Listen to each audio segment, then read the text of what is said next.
Maka Nabi kata beruntunglah bagi mereka yang berkahwin antara yang 4 ciri tadi tu, tapi memilih kerana agamanya. Utamanya. Yang utama adalah agama. Tapi bonus lah kalau dah agamanya bagus, cantik pula tu, keturunan yang baik, berharta pula tu, ada 4 ciri ni, ini memang bonus lah. Dapat, aku kata simpan lah kan. Jangan cari yang lain. So 4 ni yang Nabi bagi panduan kepada kita. Isteri ni cerminan suami. Isteri adalah cerminan suami. Bagi saya ungkapan tu ada betulnya, ada salahnya. Kalau kata isteri cerminan suami, kalau baiknya suami, baiklah isteri. Tak juga. Baiknya isteri tak juga. Tak semestinya. Tak semestinya. Ada suami dah cukup baik.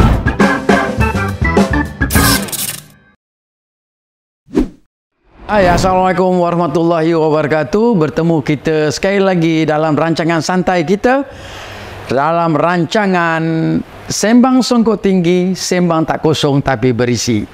Kepada tuan-tuan dan puan-puan yang menyaksikan program kami, yang belum lagi subscribe channel kami, bolehlah subscribe, like dan juga share dalam rancangan ini untuk kita membicarakan soal-soal ataupun perkara-perkara yang lebih santai yang akan kami utarakan sebentar lagi. Jadi saya Abun dan saya Imam. Hari ini kita bawakan topik jodoh pasti bertemu. Topik yang menarik lah, yang kita kata tak laput di hujan telan ada panas, kerana isunya memang cukup panas.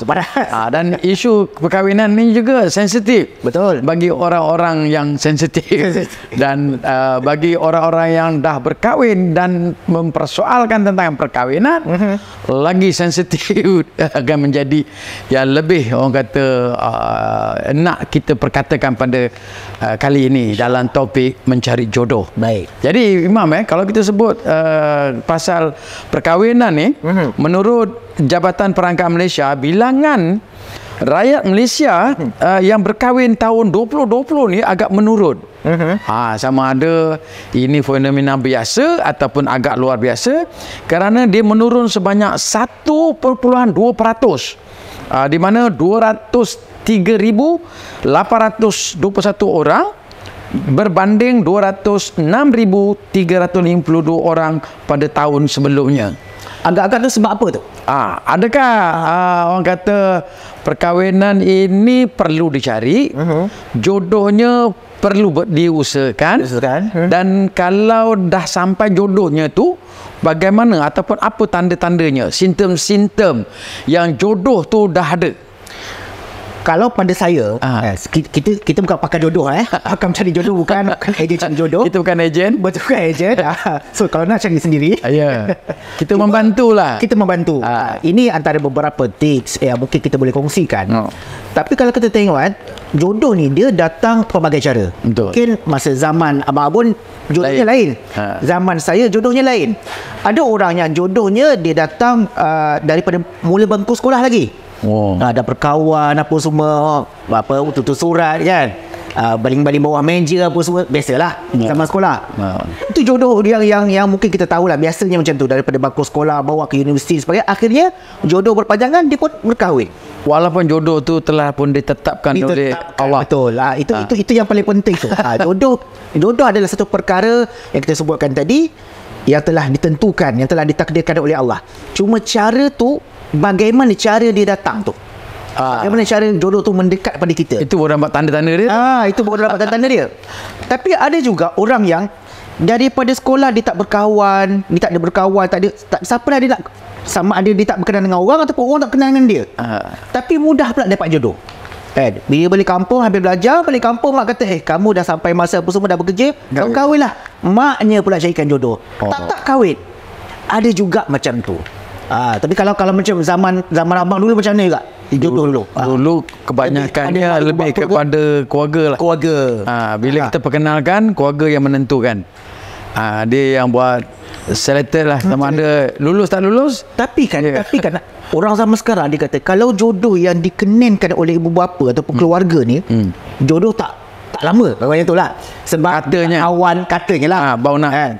Sebab tak kawan dulu, tak kenal hati budi. Biasa orang zaman sekarang ni couple 3-4 tahun baru nak kahwin, baru nak tunang apa semua. Ini terbalik pula. Maknanya dia kahwin dulu kemudian baru bercinta. Baru cinta. Kahwin dulu baru bercinta. Yang mana tu kalau ni? Ya, kalau saya yang seronoknya tu biar kita bercinta kemudian kahwin dulu. Sebab banyak benda yang kita nak tanya. Tapi kalau dah 3 tahun kita bercinta, semua kita dah tahu, perkahwinan tu jadi ambar lah, dah tak ada cerita lain dah. Betul. Dia kan cerita ke depan. Dia dah tahu hobinya apa, suka apa, warna apa, gedebuk kita dah tahu. Hati budi kena. Jadi kita sampai tanya benda-benda yang sama. Dari kita cuma membina ke depan aja. Kalau yang bercinta kemudian ni, dia pun nak tanya, oh awak, rupanya awak, saya rasa masa habis kat situ je. So maksudnya kemanisan dalam rumah tangga tu dia akan dapat dirasai bila dah betul-betul berkahwin. Bercinta. Dah tu. Bercinta dalam perkahwinan. Ini dah 3-4 tahun dah kenal dia ni orang macam ni. Baru nak kahwin. Mungkin itulah. Ada pro kontranya lah. Betul. Tapi kita sebutkan tadi tanda-tanda jodoh bila mendekat kepada kita tu. Sebab kita lah sebagai seorang Islam, antara yang disebutkan oleh para ulama ataupun orang-orang yang lebih lama daripada kita, pengalaman mereka antaranya bila Allah SWT yang mengilhamkan kepada kita dan memudahkan cara. Contoh, kalau sebelum ini kita berkenan dengan seseorang, pasangan kita, sama ada yang dia kalau lelaki, perempuan atau lelaki, kita berusaha macam-macam lah bawa berjumpa dengan keluarga dan sebagainya. Tapi kalau Allah tak izinkan, mungkin Allah akan buat jalan yang sukar bagi dia. Tetapi kalau jodoh itu memang dah jodoh kita, tandanya apa dia? Tandanya bila kita buat benda ataupun persiapan kahwin tu semuanya senang. Nak tempah kemah ataupun nak sewa dewan ataupun nak buat persiapan tu, rasanya semua lah mudah lah. Boleh jadi mudahkan. Allah pun mudahkan. Jadi boleh kata inilah jodoh kita, petunjuk dia. Inilah jodoh kita. Itu tanda dia. Dan nak tetapkan tarikh tu tak ada masalah. Bincang dengan keluarga sana, pihak sini, bincang. Senang rupanya. Tak ada apa-apa masalah nak tetapkan tarikh, nak tetapkan mas kahwin hantaran apa semua. Itulah salah satu tanda yang Allah berikan kepada kita. Tapi kalau kata orang pula kata susah-susah dulu, bersenang-senang kemudian. Kadang-kadang lah. Betul. Orang jadi alasannya tu biar kita payah mendapat tentangan, mendapat itu, dapat ini, nak buat yang tak kena, buat yang tak jadi, tak apa sokongan. Tak apa, kita susah dulu, kita senang kemudian. Ikanlah pokok sikit. Takkan orang kata takkan dapat ruyung kalau tak pecahkan sagunya. Betul. Kena berusaha lah. Jadi saya rasa itu pun juga merupakan salah satu menyumbang lah ke arah untuk kita mencari jodoh. Macam ini Imam, dalam kita nak membina ikatan perkahwinan yang mendapat restu dan diredai oleh Allah, bagaimanakah agaknya panduan syarak dari segi syarak yang dianjurkan oleh junjungan besar Nabi Muhammad Rasulullah SAW kita untuk hal mencari jodoh ni? Apakah ciri-ciri seorang lelaki itu mencari calon isterinya dan begitu juga sebaliknya? Betul. Sebab kalau kita tengok Islam ni agama yang sangat menyeluruh, sangat indah. Bukan hanya membicarakan soal ibadat, tetapi soal bagaimana nak menentukan jodoh tu pun agama yang berat. Islam yang berat kepada kita. So Nabi SAW sebut dalam hadis, Nabi sebut tunkahul mar'a li arba'. Nikahilah ataupun kahwinlah dengan perempuan itu kerana 4 perkara yang Nabi sebut. 5 liha kerana hartanya, wali jamaliha kerana kecantikannya, wali hasabnya kerana keturunannya, dan juga kerana satu lagi saya lupa lagi kerana maruahnya. Jadi akhir sekali dalam hadis tu Nabi tutup beruntunglah bagi mereka liliha yang ketiga, yang keempat kerana agamanya. Maka Nabi kata beruntunglah bagi mereka yang berkahwin antara yang 4 ciri tadi tu, tapi memilih kerana agamanya. Utamanya. Yang utama adalah agama. Tapi bonus lah kalau dah agamanya bagus, cantik pula tu, keturunan yang baik, berharta pula tu, ada 4 ciri ni, ini memang bonus lah. Dapat, aku kata simpan lah kan? Jangan cari yang lain. So 4 ni yang Nabi bagi panduan kepada kita. Kerana harta, yang Nabi sebut harta, keturunan, kemudian kecantikan dan juga agama. Tapi zaman sekarang orang akan letakkan yang pertama kecantikan. Keturunan belakang kira. harta belakang kira. Agama. Harta pun masuk juga kan. Agama lagi belakang kira. Kan? Yang penting cantik dulu. Tapi ini yang mungkin masyarakat kita ataupun orang kita silap. Sebab kecantikan itu bukan nak menentukan kebahagiaan. Sebab cantik ni dia akan pudar, dia akan pergi lama-lama, umur kita makin meningkat, cantik ni akan pergi. Yang kekal bersama kita satu saja, agama. Agama itu yang akan mengekalkan, yang akan menjamin kebahagiaan jodoh ataupun rumah tangga kita. Ada juga orang cakap kalau ustaz ada dua pilihan, satu yang cantik, satu agama, ustaz ambil agama, bagi saya yang cantik tu. Okeylah, kalau kata kita dah dapat jodohnya tu, kita dah nak masuk ke gerbang perkahwinan, dah hampir untuk melangkah kaki ke jenjang pelamin, perlu ke redha dan juga restu daripada kedua-dua ibu bapa ni dia ambil kira juga dalam menentukan jodoh kita tu? Ini juga satu benda yang mungkinlah orang kita salah faham. Dia ingat kita kahwin dengan pasangan kita, hanya kita dengan dia lah. Kita kahwin dengan isteri kita. Lepas tu kita kalau kata isteri kahwin dengan suami. Kita hanya berkahwin ataupun kita sebenarnya kita bukan hanya berkahwin dengan itu sahaja. Kita nak berkahwin, ini istilah kita kena berkahwin dengan keluarga juga. Kena kenal hati budi, kena kenal siapa mak ayah, siapa bakal mertua kita, ibu mertua, ayah mertua kita. Sebab ini yang kita akan duduk sama nanti. Kita akan balik kampung jumpa anak kita nanti, inilah datunya, inilah neneknya apa semua. Sebab tu pentingnya restu dan redha. Sama ada daripada ibu bapa kita ataupun daripada ibu bapa pasangan kita. Itu benda yang paling penting. Bukan kita pergi lari kahwin dekat Siam ke apa ke, ataupun kahwin lari lah, istilah kahwin lari tu kan. Semata-mata kita nakkan pasangan tu, tapi mak ayah tak reda. Tapi mak ayah pun satulah. Mak ayah ni kalau tengok anaknya memang dah bersungguh kan, dah nak kan, duit pun dah ada, belanja pun dah cukup semua, memang anak dia dah bersedia. Anak dia dah buat persiapan, dah bersedia apa semua. Cepat-cepatkan. Sebab ini pun dalam hadis Nabi SAW mempercepatkan. Betul. Antara perkara yang Nabi perintahkan supaya segerakan 3 perkara. 3 perkara Nabi perintahkan untuk segerakan. Yang pertama, solat apabila telah masuk waktu. Jenazah. Yang kedua, jenazah apabila telah disiapkan, nak dikebumikan. Dan yang ketiga, perkahwinan. Orang tak nampak benda ni. Orang tangguhkan, tak apalah tunang setahun, tak apalah tunang 2 tahun. Anak tak sedia, anak saya perempuan tak sedia. Bukan anak yang nak keluar belanja kan. Mak ayah nak kena keluar belanja. Lelaki tak bersedia, kerja tak tetap. Kerja tak tetap apa semua, nak tunggu dapat dah tunggu dah ada rumah sebiji, dah ada kereta sebiji, baru nak kahwin. Sebenarnya kita salah dari sudut nak menilai kebahagiaan rumah tangga anak kita tu bila mana kita mengukur kebahagiaan tu dengan kebendaan, dengan harta benda.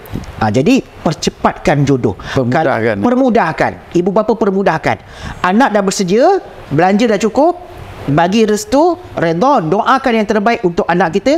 Semoga kita pun dapat cucu, kita pun dapat anak yang soleh, menantu yang baik, dan juga kita pun dapat cucu yang soleh dan juga yang solehah, insya-Allah. Tapi ada juga orang menjadikan satu alasan apabila dia berkahwin tanpa restu, persetujuan dengan orang tua, dianggap orang kata kalau ada jodoh kita nak buat macam mana. Jadi dia menyalahkan kalau ada jodoh. Sedangkan kalau perempuan ni dia boleh buat pilihan dan dengar nasihat dari ibu bapa untuk dapatkan restu dan redha. Tapi kalau dia berpegang kepada jodoh pertemuan ajal maut di tangan Tuhan, kalau ini dah jodoh kita, orang kata buang mak, buang saudara. Kerana kasih saya turutkan. Ini bahaya juga ni. Kalau kita tengok sejarah-sejarah para nabi terdahulu ataupun para sahabat apa semua, benda ni bukan hanya berlaku zaman kita. Benda ni bukan hanya berlaku zaman kita. Zaman dulu pun ialah biasa, kita manusia, kita hidup manusia. Setiap manusia ni dia ada pilihan dia sendiri. Dia nak beli kereta itu, dia nak pakai kereta tu, dia nak rumah macam ni, dia nak pasangan macam ni. Dia ada pilihan sendiri. Tetapi pilihan-pilihan yang ditetapkan dalam kehidupan kita, ada benda yang dia terpaksa melibatkan orang lain, melibatkan restu daripada keluarga, melibatkan restu daripada mak ayah dan sebagainya, keluarga kan. Mungkin keluarga dia lebih kenal orang tu macam mana. Ni kita bukan nak cerita pasal latar belakang ke apa semua, tetapi bila kita kata kita nak kahwin bukan hanya dengan pasangan, nak berkahwin dengan keluarga, maknanya kita kena ambil kira keseluruhannya semua. Okay, keluarga ni baik tak baik, keluarga ni okey tak baik. Sebab tu kalau dalam Islam pun dibincangkan juga soal sekufu. Maksudnya sekufu ni maksudnya kita dengan pasangan kita mesti ada level dia, mesti ada sama tarafnya. Bahkan itulah yang nak meletakkan ataupun yang nak kita bukan kata itu nak sebagai ukur kebahagiaan, tetapi itulah yang akan menjamin bagaimana kita nak dapat menyatukan dua keluarga ni. Sebab ni nak berbarisan, yang ni tidak berbarisan.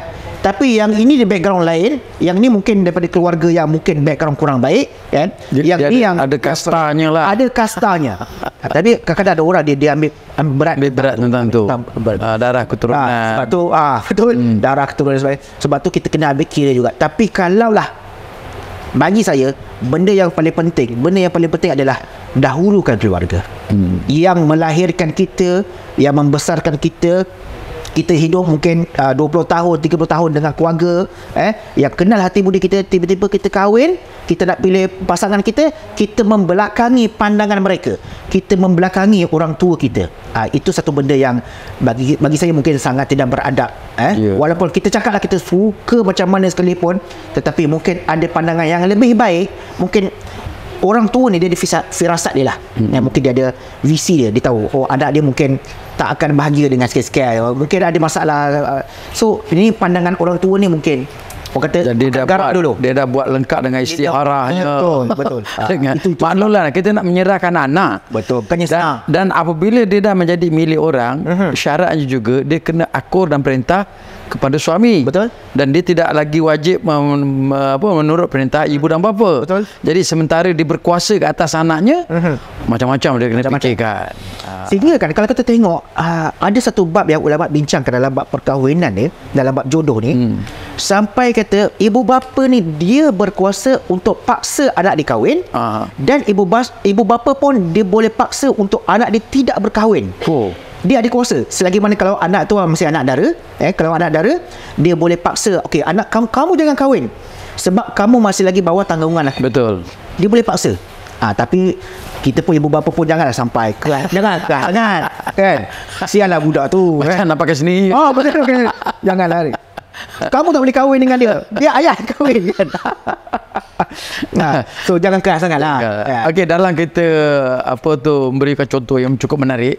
Bagaimana pula kalau ada satu situasi ni Imam, ibu bapanya menetapkan untuk kahwin dengan jodohkan anaknya, perempuan ni nak dijodohkan dengan lelaki mengikut harta kekayaan. Dia dah tahu dia ada kebun mereka, memang anak dia kalau kahwin senang, dia senanglah bapaknya. Betul. Dan ibu bapa mana yang tak nak tengok anaknya senang. Jadi hartanya dah ada apa semua ni, rupa para dah berkawan lama, maka dipaksa anaknya berkahwin walaupun tanpa restu anak perempuannya, disebabkan orang kata tidak mahu dilabel sebagai anak deraka. Diturutkan juga perkahwinan ini atas desakan ibu bapa. Ini dia seolah-olah dia menyerahkan jiwa dan raga, dia menyerahkan nasib anak dia tapi bukan dengan jiwa dan raga. Maknanya engkau boleh dapat aku tapi kau tak boleh dapat menang hati aku. Akhirnya perkahwinan itu pun diakhiri dengan penceraian. Macam mana situasi ini?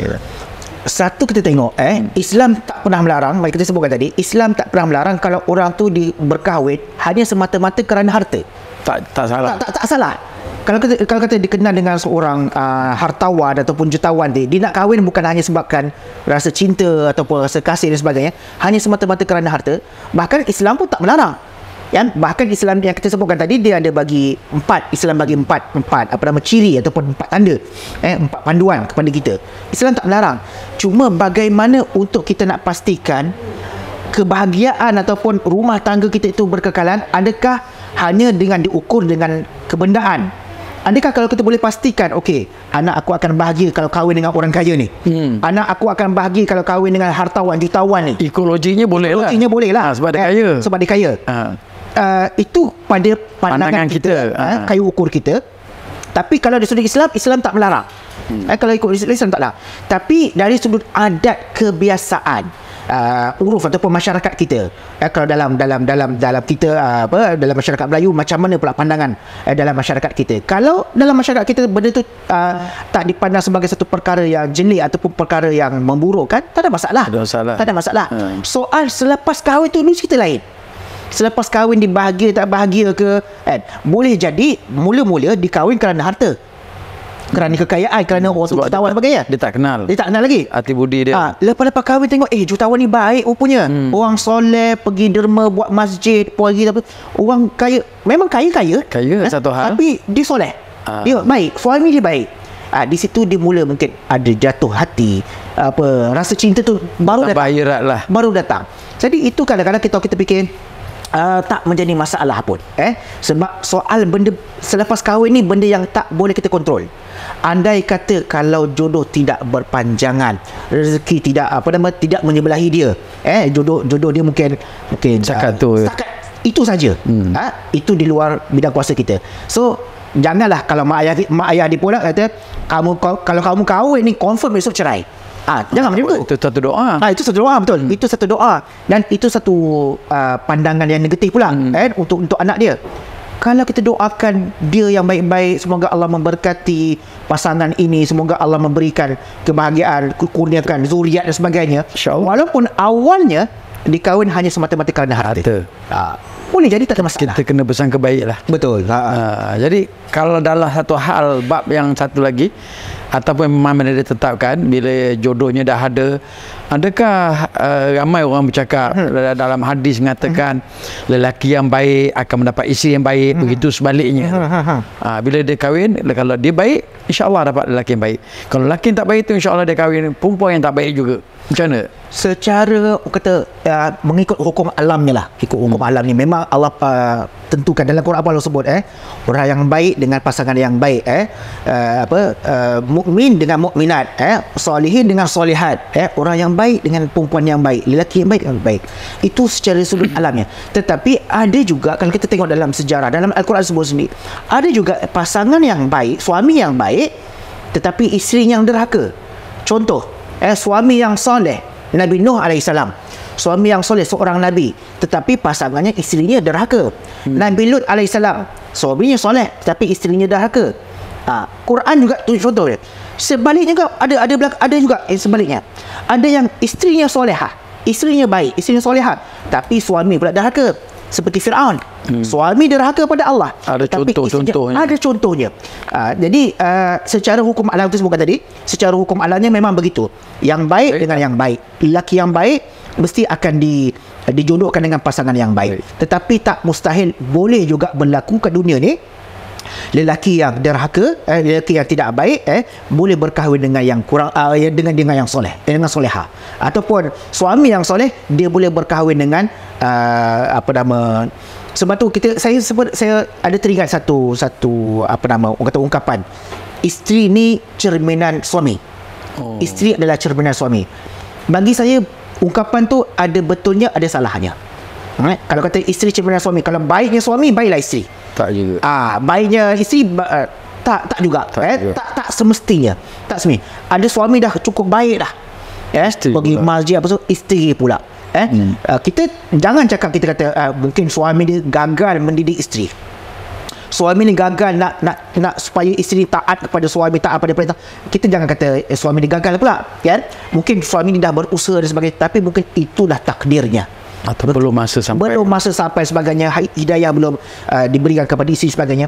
Tapi kalau kita kata isteri cerminan suami itu benda yang mungkin kurang tepat. Ada juga suami-suami yang mengatakan dia dah menasihat berkali-kali. Betul. So pakai tudung contohnya, masih lagi tak pakai. Betul. Ada yang kata kalau dibangkitkan isu-isu itu akan menjadikan keretakan rumah tangga. Betul. Jadi dianggap benda yang kecil itu mungkin dia akan diselesaikan kemudian, daripada yang kecil akan menjadi menyebabkan benda yang perkara yang besar. Betul. Cerai berai. Jadi dia redha dengan keadaan itu, maka mungkin belum sampai hidayahnya, dan dia selalu cakap, isteri selalu mengambil kesempatan, hidayah milik Allah. Bila-bila pun dia boleh. Dan satu lagi, kalau kita nak ungkapkan benda yang kita tengok lagi ke depan berkenaan dengan kahwin muda, usia muda. Okay. Kadang-kadang usia muda ni ada juga bagusnya dan juga ada sebaliknya. Kalau kita ikutkan dulu dalam 13 tahun 15 tahun dah kahwin. 16, 15 sekolah lagi. Tak habis sekolah lagi dah kahwin. Betul. Tapi dia alhamdulillah kekal. Dan dia pun anak-anaknya berjaya. Tak macam dia, kalau dia dah 6, anak-anak dia dah masuk universiti. Adakah relevan lagi ataupun sesuai kahwin muda ni boleh kita praktikkan untuk zaman sekarang ni? Tengok siapa yang muda, suami ataupun isteri. Biasanya yang tak menjadi masalah kalau isteri muda. Isteri muda, suami yang mendidik lah. Sebab suami ni ketua. Suami ni adalah ar-rijalu qawwamun 'alan nisa. Suaminya ataupun lelaki ini adalah pemimpin ataupun yang akan lead rumah tangga tu. Jadi dari sudut usia ni bukan satu benda yang nak menghalang jodoh. Dia berkahwin dengan, mungkin ada orang ni kahwin dengan isteri yang tua, mungkin ni isteri yang muda, dia bukan soal umur. Tapi soal relevan itu kalau nak diukur zaman sekarang ni, ketersediaan kita. Biasa kalau kita tengok budak ni baru SPM pun belum kan, sekolah pun tak habis lagi. Dari sudut kematangan itu bagaimana? Ada orang yang mungkin umur dia 13 tahun, 14 tahun dah pandai masak. Kalau perempuan dah pandai masak, dah pandai berdikari, disebab dia dah duduk asrama, so dia pandai dah urus diri sendiri. Tak payah dah suruh bangun pagi, semayang apa semua, lepas tu nak kemas katil, kemas tilam apa semua, dia dah boleh urus diri sendiri. Jadi dari sudut kematangan itu, umur 16, 17 tak ada masalah untuk dia berkahwin muda. Ada orang kadang umur 20 pun, 30 pun tak matang lagi kan? Masih masuk kata berkeping bawah ketiak mak kan? Masak nasi tak reti. Masak nasi tak reti apa, tak reti baju pun suruh basuh apa semua. Dia tak boleh juga betul. So kahwin muda ni dia adalah bergantung kepada kematangan diri wanita. Betul. Sama ada wanita ataupun lelaki. Saya 22. Saya kahwin 22 saya kahwin. Ini tak cukup. Tak cukup kebebasan ni. Orang kata tak puas lepak mamak tak puas lagi. Okey, jadi diukur, maksudnya dari sudut usia tu kita boleh ukur dengan kematangan seseorang tu.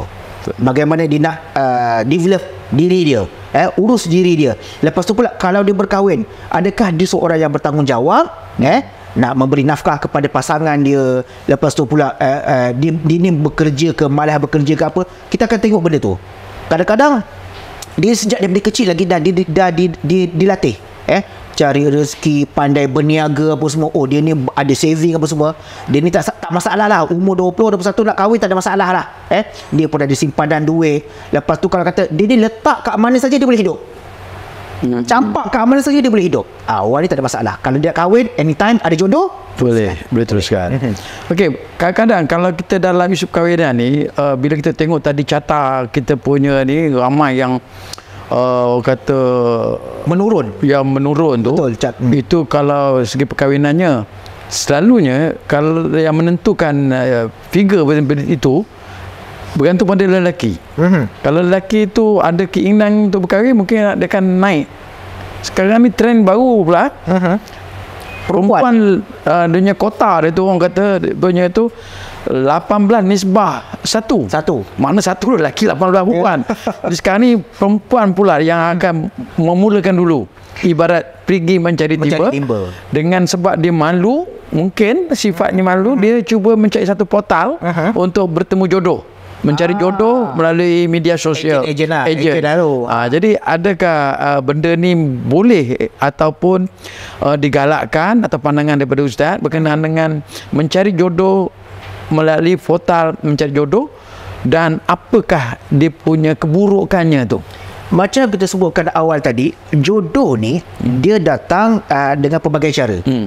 Tak pelik kalau zaman sekarang orang dia bertemu jodoh dengan pasangan dia melalui permainan game. Dia main game, jumpa orang tu dalam game kan, game online jumpa, dia main-main sama sembang-sembang dengan dia, lama-lama budak dia pun pandai main game, pandai berborak, dia pun jatuh hati apa semua, dia kahwin. Boleh jadi, dan dah berlaku pun, dah ada pun. Dia berkahwin, lepas tu dah beranak pinak apa semua. Alhamdulillah bahagia. Alhamdulillah bahagia. Jadi dia pelbagai cara. Tapi kalau kita sebutkan mungkin zaman ini memang portal tu memang dia punya tu mencari jodoh. Dia mungkin sekarang itu salah satu kata platform yang memudahkan. Ada orang mungkin dia roommate. Bagi dia roommate lah, nak kenal dengan orang kampung, jiran sebelah ke apa semua, nak suruh mak. Takkan zaman sekarang tahun 2023 Taman Milenium semua kan. Nak suruh lagi mak yang carikan jodoh untuk anak kan. Jadi dia rasa jadi macam apa nama, satu ala leceh lah kan. Biarlah cari ni. Lebih lagi kalau pergi pula nak cari timba. Pergi pula cari timba. Jadi platform dah ada.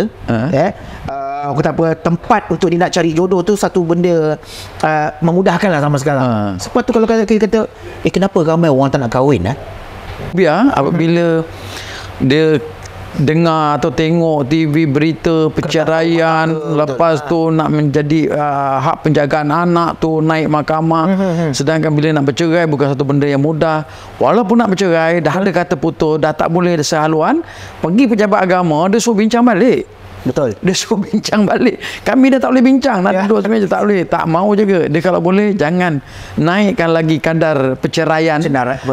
Untuk bahagian kelebihan dia pula. Betul. Untuk jaga dia punya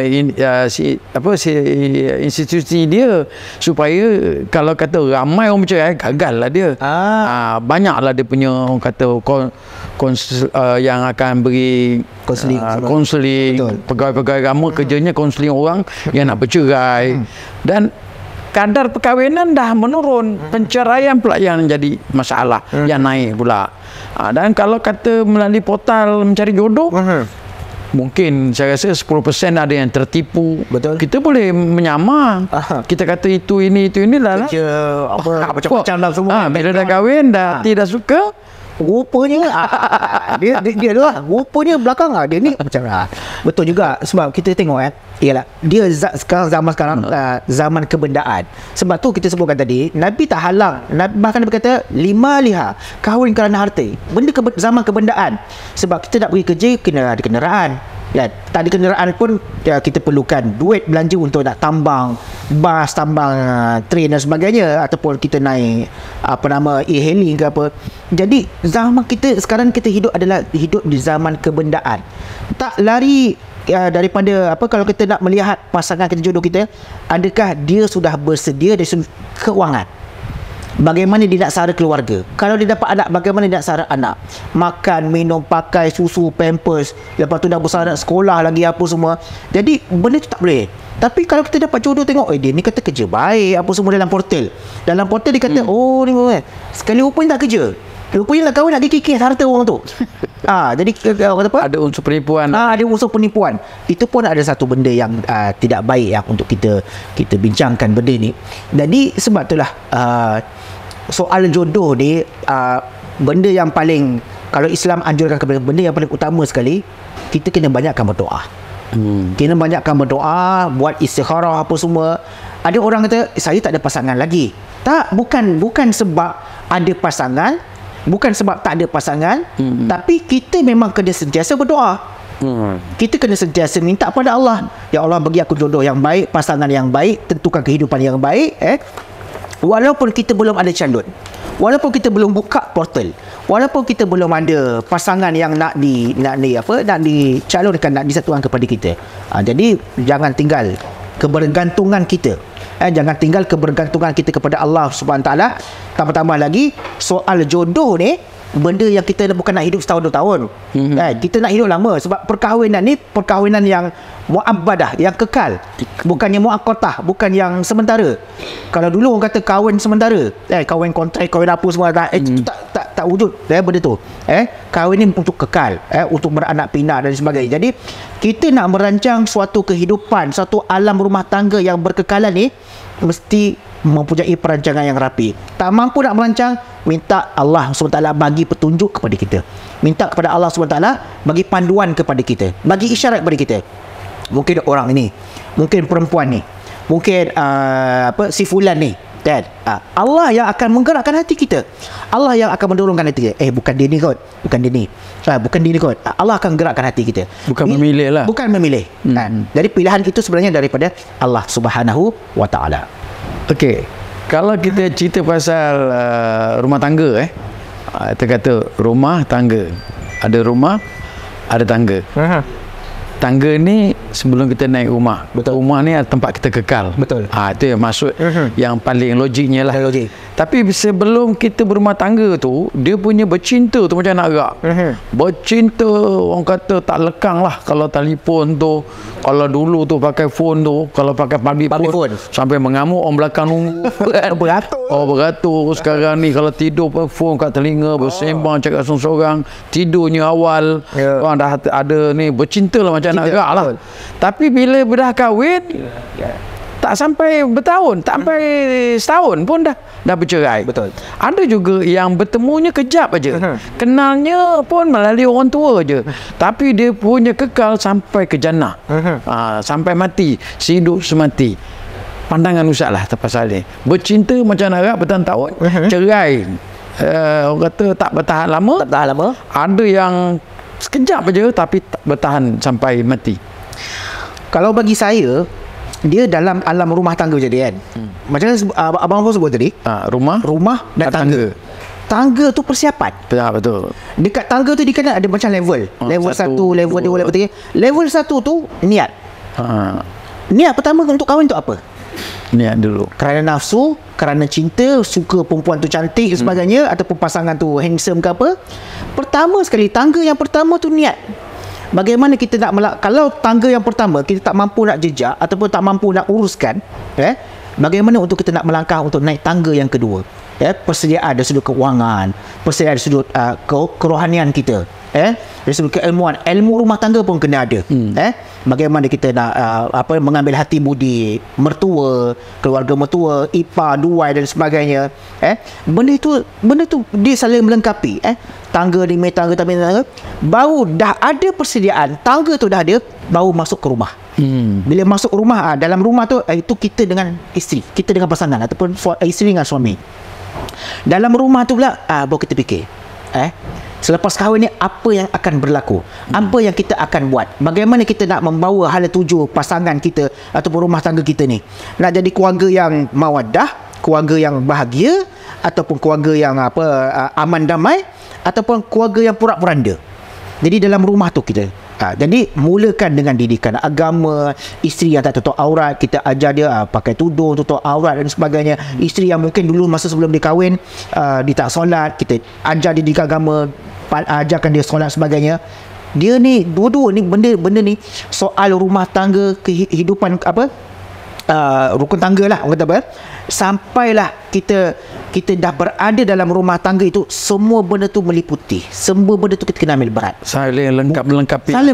Bukan hanya kita kahwin atas dasar cinta. Betul je. Bukan hanya kahwin atas dasar cinta, suka, kahwin atas dasar cantik, tapi bila dah kahwin jemu lah, rasa tengok muka pun jemu kan. Dan dia sebelum kahwin macam-macam dengan muka dan lain. Bila dah kahwin orang kata bau minyak kapak kan. Pakai kain pun terbalik. Kadang-kadang pakai t-shirt pun tayar kereta kan. Baju kelawar. Jadi benda tu kita jangan hanya nampak indah waktu awal perkahwinan. Sebab keindahan, kecantikan, kebahagiaan kita nak kekal harmoni sampai ke akhir hayat. Sampailah kita berpisah nyawa kita dengan badan kita sampai kita balik ke negeri akhirat. Sebab itulah kalau kita tengok bagaimana keharmonian rumah tangga Nabi SAW, sehingga keharmonian rumah tangga Nabi tu, Nabi dengan Aisyah, biasalah orang buat cerita tu kan, cerita perkahwinan jodoh Nabi dengan Aisyah bagaimana, sehingga kan Aisyah ketika waktu kewafatan Nabi, Nabi dah nazak dah ni, Nabi dah wafat dah ni. Bagaimana rasa cintanya, kasihnya Aisyah kepada Nabi SAW. Nabi minta nak sugi, dan Aisyah ambil sugi, Aisyah gigitkan sugi tu bagi lembut. Dan ulama kata sampai air liur Aisyah itu bercantum dengan air liur Nabi. Nak kata kasihnya Nabi, nak kata bahagianya rumah tangga Nabi. Nabi wafat tu Aisyah letak, sandarkan di dadanya, dan Nabi SAW menghembuskan nafas terakhir di dada Aisyah. Mana kata sampai ke akhir hayat cintanya berkekalan. Dan Aisyah dan Nabi kata apa? Bila aku wafat nanti, aku nak dikebumikan dalam bilik ini.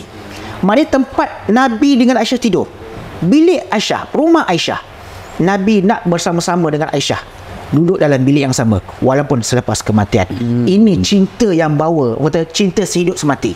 Bukan cinta hanya cantik, Kahwin sampai setahun 2 tahun bercerai habis. Ini cinta yang kita tak nak. Lepas tu salahkan jodoh. Salahkan jodoh. Saya pilih lah. Patutnya saya pilih yang tu dulu.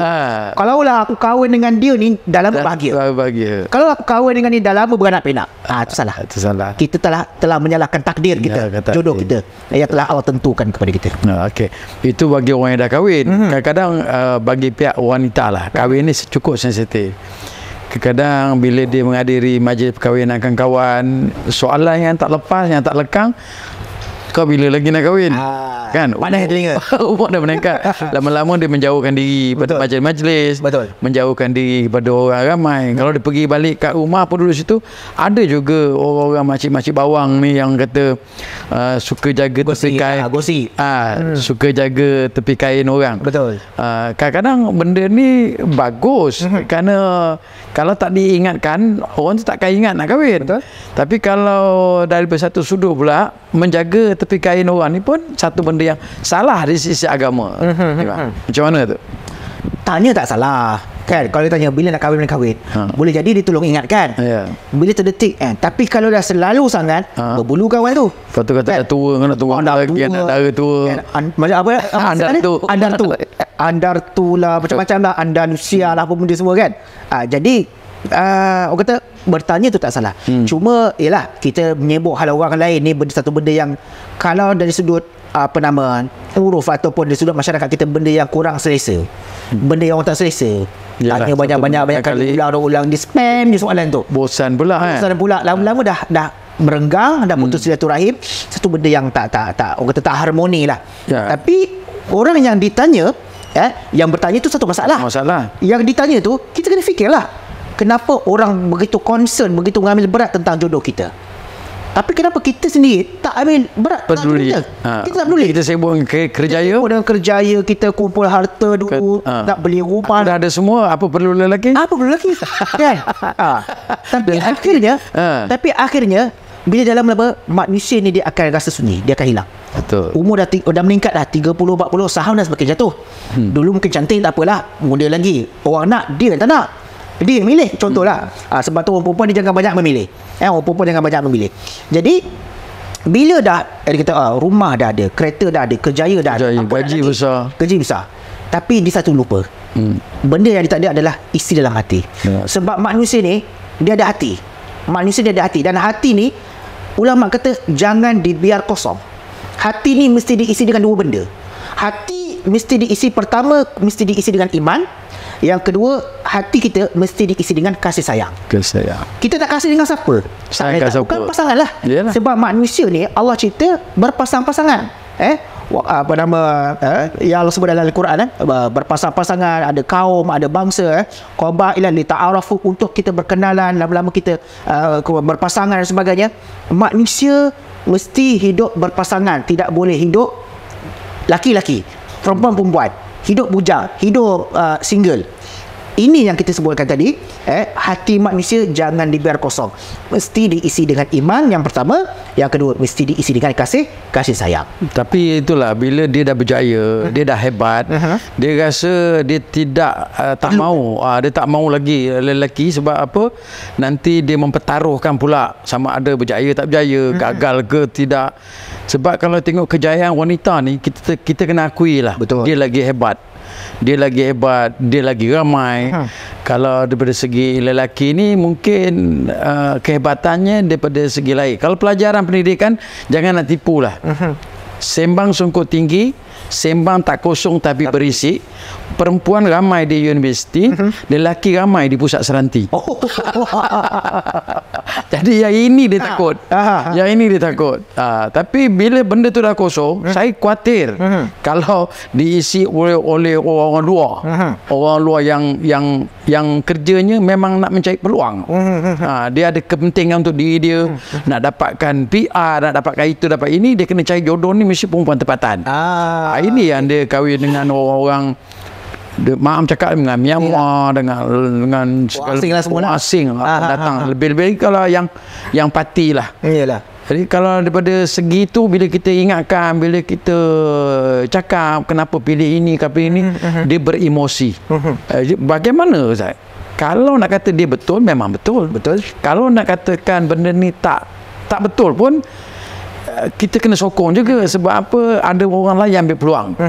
Bagaimana kita nak mengawal emosi yang wanita ni supaya dia tidak terasa sangat apabila kita kata kena jaga ni, kena jaga ni. Sebab ini menyangkut tentang hati je. Betul. Kalau dia kata kahwin dengan Bangla, katakan dia ni kahwin dengan itu, dengan ini. Macam mana pandangan agama untuk kita mengawal emosi kita supaya kita boleh terima, tetapi sama ada kita nak pakai tak pakai, itu nombor 2. Kalau dari segi sejarah, sejarah macam Nabi SAW berkahwin dengan isteri-isterinya Ummahatul Mukminin, datang dari pelbagai bangsa, pelbagai kabilah, kan. So dari situ pun kita tak menjadi masalah kalau kita nak berkahwin dengan bangsa asing, bangsa luar sebagainya. Tapi dari sudut persepsi kita, bagaimana persepsi kita kata kalau kahwin dengan bangsa sendiri ataupun kita kahwin dengan orang Melayu ni pemalas, orang Melayu ni ambil kesempatan, orang Melayu ni nak kikis harta perempuan dan sebagainya, itu adalah persepsi. Benda yang memang dah berlaku, tetapi kita boleh kawal. Benda tu kita boleh kawal, kita boleh atur dan kita boleh ubah. Jadi kitalah yang bertindak. Bagaimana kita nak uruskan harta kita, untuk pasangan kita, untuk keluarga kita, bagaimana untuk kita nak menguruskan pendidikan. Sebab itulah perkahwinan ni didahulukan dengan, kita sebut tadi, niat. Tangga yang pertama niat, yang kedua ilmu. Pasangan lelaki kita pun kena ada ilmu, kita pun kena ilmu. Cukup dengan ilmu agama tu adalah untuk akhirat, dan juga ilmu rumah tangga. Ilmu rumah tangga, macam mana kita nak jaga hati suami, nak jaga harta isteri, jaga maruah suami, jaga maruah isteri, jaga harta suami, jaga harta isteri. So saling melengkapi. Bukan kita kata, ini harta bini aku, biarlah dia yang kerja, dia yang cari duit, kerja aku habiskan duit, aku yang kikis semua. Lama-lama tu yang kata tadi, perempuan ke universiti, lelaki ke serenti.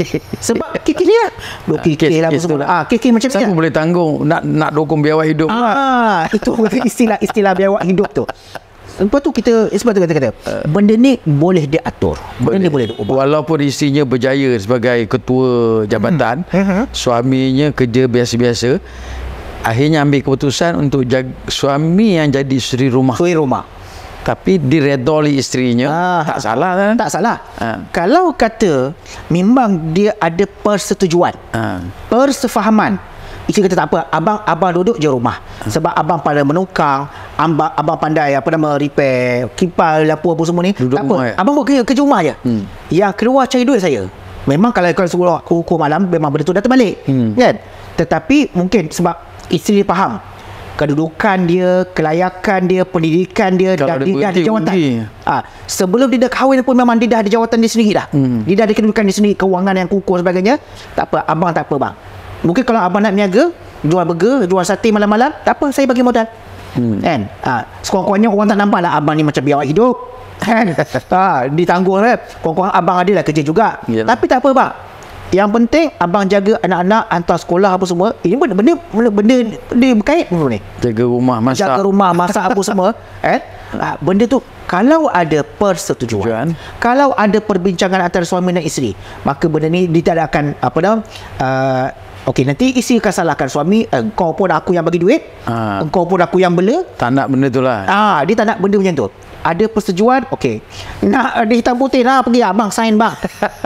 Abang jadi babysitter, abang sign bang. Yalah, kalau nak hantar anak dah buat apa? Kalau dia nak fikir-fikir salah seorang kena berhenti. Kalau isinya berhenti, susah pula. Rugilah. Biar suaminya yang menarik diri, suami yang berkorban. Betul. Tapi isinya jangan ego sangat lah. Sebab tu betul ansur lah. Ada persefahaman, ada persetujuan, maka itulah kebaikan dalam kebahagiaan dalam itu mungkin satu benda yang bukan mudah. Orang akan bertanya, orang akan bercakap, tapi orang kata kalau ada persetujuan, justru kata tadi, tak ada masalah. Okey lah, katalah dia dah bina rumah tangga, dah suka, dah kahwin, pilih orang tua, gedebak-gedebuk kahwin, akhirnya dia dah ikut dah apa syarat-syaratnya, akhirnya dia gagal, akhirnya perceraian. Dia menyalahkan bahawa takdir itu ditentukan oleh Allah Subhanahu Wa Taala, ataupun dia menyalahkan dirinya atas kesilapan manusia. Macam mana? Salah pilih ke daripada dia menyalahkan takdir yang dipegang atau ditentukan oleh Allah Ta'ala. Itulah kata, kalau selagi mana kalau benda tu boleh diselamatkan, selamatkanlah. Masalah rumah tangga. Andai kata memang dah tak ada jalan dah. Jalan yang terbaik, cerai. Jalan yang terbaik bagi dia lah, cerai. Bahkan benda tu Islam tidak melarang. Cuma kita tengoklah, jangan sampai kalau kita nak salahkan pihak itu, menuding jari pihak mungkin salah diri sendiri, pilih jodoh dan sebagainya, dan akhirnya kalau bila kita terlalu banyak menuding jari, kita akan merana. Kita akan sampai tahap paling teruk, akhirnya kita akan menyalahkan takdir lah. Kenapa Allah tak takdirkan aku untuk berkahwin dengan orang ni? Kenapa aku kahwin dengan A, kenapa tak kahwin dengan B, kenapa tak kahwin dengan C? Dan takdirnya setakat itu je. Allah dah takdirkan. Maka boleh jadi kalau dah sampai di situ saja, dia berhenti, stop, buat baru, bina yang baru. Mungkin ini gagal, cek balik apa kesilapan. Kebanyakannya memang kalau kita tengok kan, rumah tangga yang berantakan, bercerai-berainya, punca satu je. Sebab kita orang Islam, kita sebut dari sudut Islam. Punca satu adalah pasangan suami dan isteri tak jaga solat. Pasangan suami isteri tak menjaga ibadat dia, tak menjaga ketaatan di kepada perintah Allah apa semua. Mesti ada benda yang ni. Jaranglah kalau kita kata pasangan yang soleh, suami yang soleh, isteri yang soleh, suami yang baik, isteri yang baik, dia ada masalah rumah tangga. Jarang.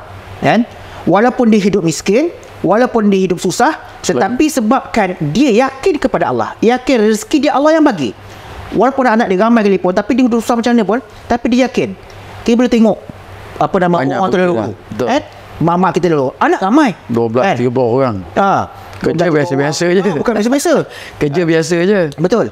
Lepas tu pagi pergi kebun apa semua ni kan. Berapa banyak sangatlah hasil kebun apa semua, nak sekolahkan anak, sawit, duit sawit apa semua. Tapi rumah tangga bahagia. Sebab apa? Sebab benda asas mereka jaga. Yang sebutkan awal tadi, tangga tu, setiap tangga ada tangga niat, tangga ilmu, rumah tangga ilmu agama apa semua tu, lengkap semua benda ni, maka amanlah rumah tangga. Saling melengkapi. Rumah mesti ada tangga. Nak naik ke rumah, nak pergi rumah mesti ada tangga. Tangga ni cukup komplit, insya-Allah. Orang yang mana pasangan tu suami isteri jaga solat, jaga taat perintah Allah, insya-Allah rumah tangganya akan bahagia. Okey, kadang-kadang dia punya rumah tangga bahagia, dia mendapat nampak peredanya tu, restu daripada orang tua, berjalannya cantik. Tapi pula ada orang yang ketiga. Adakah ini jodoh dia ataupun ujian daripada Allah? Jodoh suami. Kita kata itu jodoh suami. Ya, banyak orang pakai alasan jodoh lah. Memang dah jodoh ditakdirkan untuk dua. Betul. Macam mana? Adakah jodoh ataupun ujian? Ini sensitif sikit. Susah nak jawab. Sebab takut balik tidur dulu. Okey, tu dia kata boleh jadi jodoh untuk suami, tapi ujian bagi isteri. Ujian. Cuma bila kita sebut benda tu, benda yang sama juga, benda yang tak dilarang dalam agama, benda yang tak pernah disekat ataupun dilarang dalam agama untuk nak berpoligami. Sebab tu dia kata cuma bagi pihak isteri ataupun orang perempuan, kalau dikata abang saya tak suka abang poligami, abang kalau saya tak suka abang kahwin dua, itu hak isteri. Itu hak orang perempuan. Dia boleh suka dan dia boleh tak suka, tapi Islam tak melarang dan dia juga tak boleh melarang. Dia lain. Tak suka lain, melarang lain. Cuma kalau dia kata dia satu peringkat, kalau dia nak melarang, dia boleh melarang atas dasar dia tahu suami dia susah, suami dia miskin, ataupun suami dia memang tak berlaku adil. Abang dengan saya yang satu pun abang tak adil. Macam mana abang nak pergi yang kedua, ketiga dan seterusnya? Itu abang tu cari alasan itu adalah jodoh dan sebagainya. Kan? Jadi nak bagi isteri payung emas. Sebenarnya isteri yang kenal kita, kan? Isteri yang kenal pasangan kita macam mana, sebab dia dah pernah hidup serumah dengan kita, so dia tahu taraf suami dia tu layak ataupun tak layak. Kalau dari sudut soal hati, mungkin dia boleh korbankan, kan, tak apalah abang nak kahwin dua, walaupun saya tak suka, tapi saya tahu abang mampu. Saya tahu abang boleh berlaku adil. Saya tahu abang boleh uruskan dengan baik sebagainya. Soal hati saya ketepikan. Itu tak masalah. Tapi kalau soal hati pun satu hal, isteri pun memang tak reda, tak suka, dalam masa yang sama dia larang suami dia kahwin dua tu sebab dia tahu suami dia macam masalah. Suami dia tidak boleh kawal. Suami dia tidak boleh berlaku adil. Suami dia dengan isteri pertama pun dia abaikan tanggungjawab nafkah dan sebagainya. Apatah lagi kalau nak pergi yang kedua. Dia akan datang nanti, mungkin dia akan menganiayai isteri yang kedua. Itu mungkin salah satu sebab kenapa isteri larang. Jadi suami pun kena berlapan dada. So suami kata, oh betul juga, aku dengan isteri pertama pun tak berlaku adil. Aku dengan isteri pertama pun banyak aku abaikan nafkah dan sebagainya. Aku memang tak layak untuk yang kedua. Kalau dia faham lah. Kalau dia faham lah. Kalau dia nak juga ada alasan dia ni adalah sunnah. Sunnah kan. Itu tu masalah juga. Masalah juga dia menggunakan agama lah, macam-macam lah. Selagi dia boleh tonggang, dia tonggang. Rupanya hadis yang kata kebanyakan akhirnya kata dapat payung emas kat syurga tu adalah palsu je. Orang ada-adakan je. Kalau bab kahwin dua ni, bukan kahwin dua lah, bab poligami ni, kalau tengok dalam ayat yang Allah sebut dalam Al-Quran, falkiu ma tabalakum minan nisa masna wa sulasa wa ruba, kahwin 2, 3, 4. Tapi jangan berhenti kat situ. Habiskan lagi. Jangan habis kat situ je. Fa in kuntu alla ta'dilu. Kalau kamu takut kamu tak berlaku adil. Kena baca ayat sampai habis. Kena baca, orang lelaki kena baca ayat sampai. Kalau kamu takut kamu tak mampu berlaku adil, sama ada dia ataupun isteri kata abang memang takkan boleh adil punya. Dan abang pun balik jarang-jarang apa semua kan, semua sibuk dengan kerja, tak mampu, duit pun cukup-cukup makan, sewa banyak tertunggak, bil banyak tertunggak semua. Abang memang abang tak mampu. Fa in kuntum alla ta'dilu, kamu tak boleh berlaku adil, fawahidah, cukuplah satu. Saya setuju dengan Ustaz kata tadi, isteri boleh tak suka tapi tak boleh melarang. Betul. Dia boleh tak suka tapi dia tidak boleh melarang. Itu orang kata mendalam masuk itu, kalau kena faham. Tapi suami janganlah ambil tu lesen. Awak tak nak suka tak apa, awak tak suka tak apa, jangan larang saya. Sebab tu banyak kalau ustazah bercerita pasal bab poligami, dia ceritakan benda yang fakta. Betul. Tetapi dia kata kalau boleh bukan suami saya lah. Jadi dia tak melarang tapi dia tak suka. Betul. Itu dia faham tentang agama. Dan satu lagi juga, kalau kata nak kahwin, kena ceraikan saya. Maknanya tu walaupun dia tak melarang, dia tak setuju, dan dia tidak bersetuju, dan dia pun tidak kata tak boleh melarang. Kalau kahwin, ceraikan saya. Ataupun langkah mayat saya dulu. Betul lah. Yelah, sebab benda-benda macam itu kita sedia maklum lah. Bukan senang kita nak berkongsi. Betul. Hati wanita, dan kita faham jugalah ada orang susah sama-sama susah.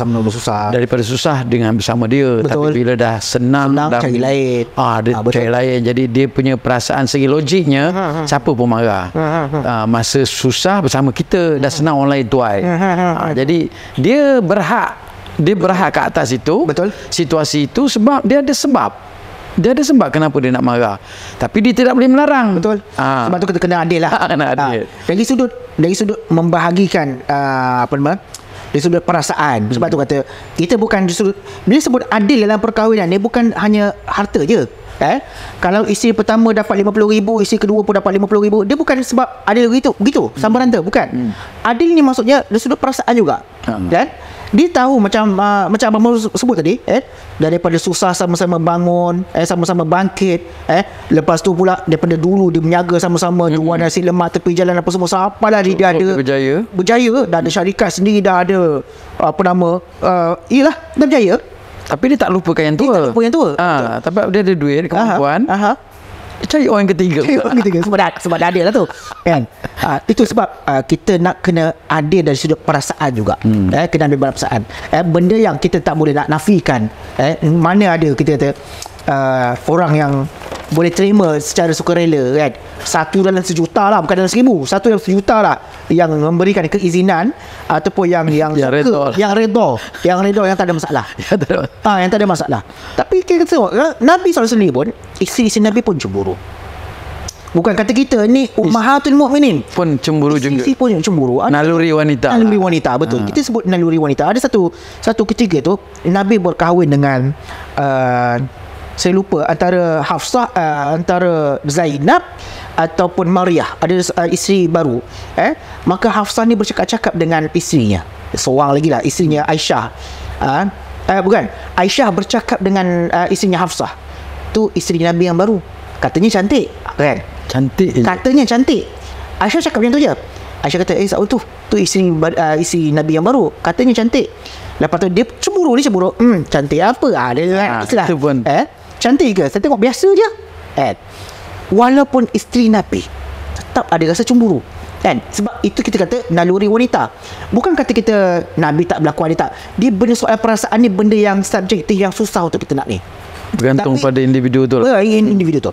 Tapi balik pada tadi, kalau dah kita rasa dari sudut keadilan itu, keadilan itu kalau kita tak boleh nak meletakkan pada tempat yang betul dalam rumah tangga kita, antara pasangan pertama, kedua dan sebagainya seterusnya, maka itu menyebabkan poligami itu bukan hanya membahagikan, tapi boleh jadi poligami itu boleh merosakkan, malah menganiaya orang yang kedua, menganiaya orang yang ketiga dan sebagainya. Dia akan lagi memporak-perandakan. Elok-elok hidup berpasangan dengan isteri pertama, bahagia. Isteri pertama susah senang tersebut bahagia. Okey, gatal pergi cari yang kedua, gatal pergi yang ketiga.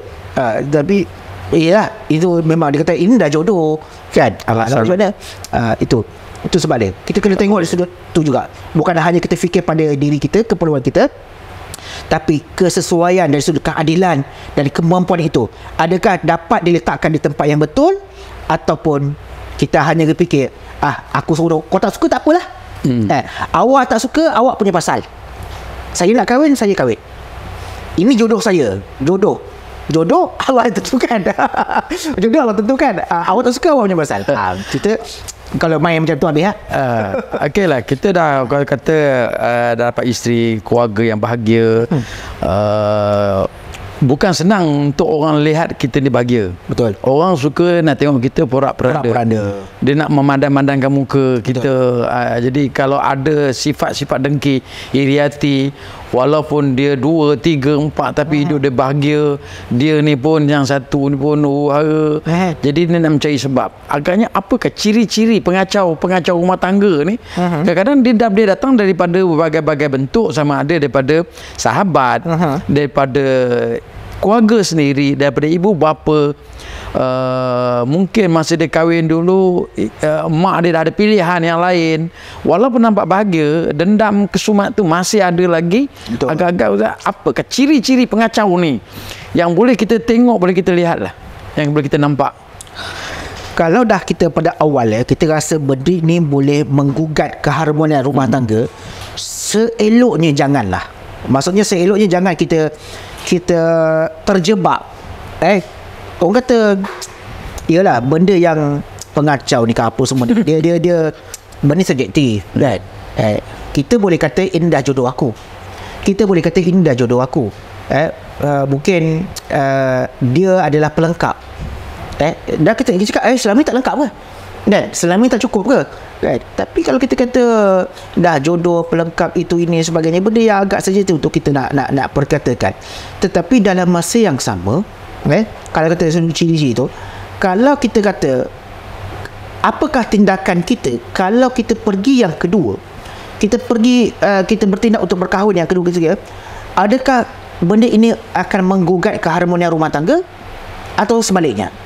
Kalau itu jalan dia, macam kata tadi, langkah mayat saya dulu, abang ceraikan saya, itulah menyebabkan bibit-bibit perpecahan ataupun rumah tangga, keretakan rumah tangga.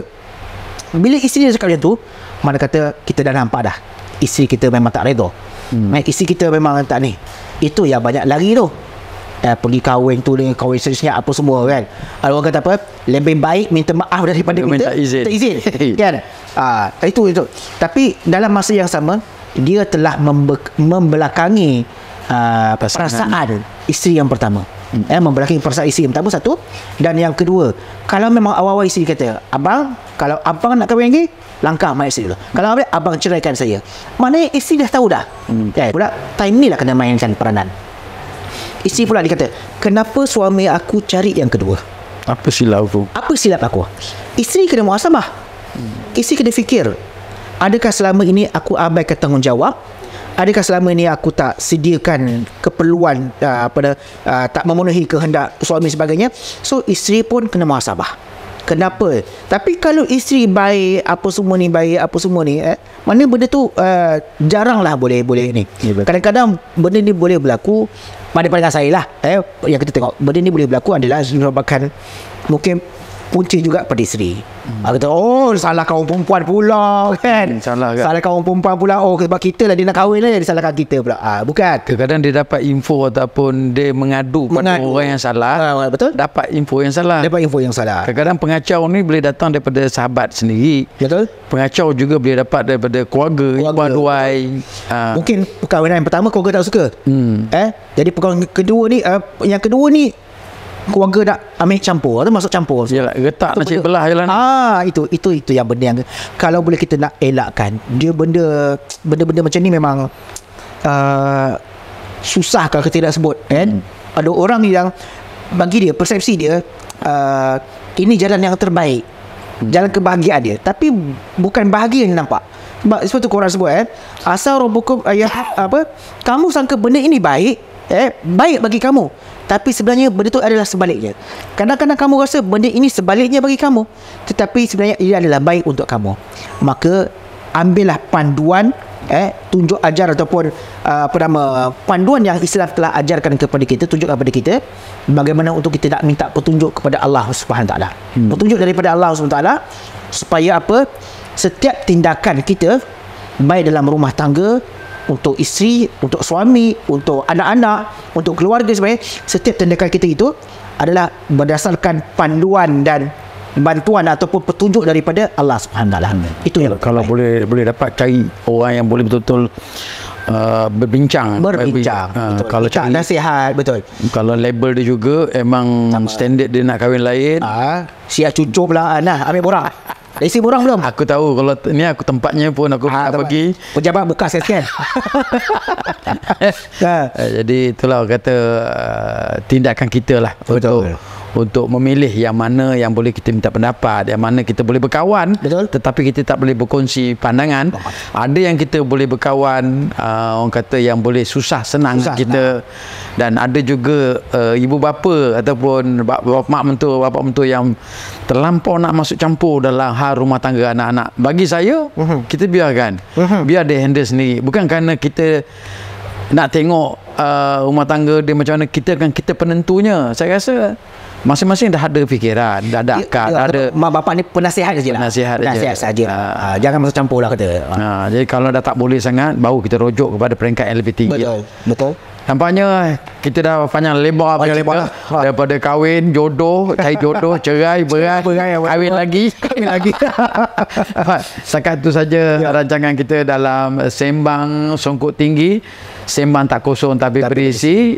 Itu kupasan-kupasan dan juga ilmu-ilmu yang boleh kita berkongsi. Jadi kalau untuk kita wawarkan, kita panjang-panjangkan kepada sahabat-sahabat kita, kepada rakan-rakan kita subscribe channel kami Sembang-Sembang Santai ini untuk kita berkongsi dalam memperkatakan dalam hal-hal lain yang lebih santai, yang lebih terbuka, secara orang kata tidak terlampau formal. Betul. Tetapi kita secara sentuhan begini saja, pada saya kita dah menyeluruh. Betul.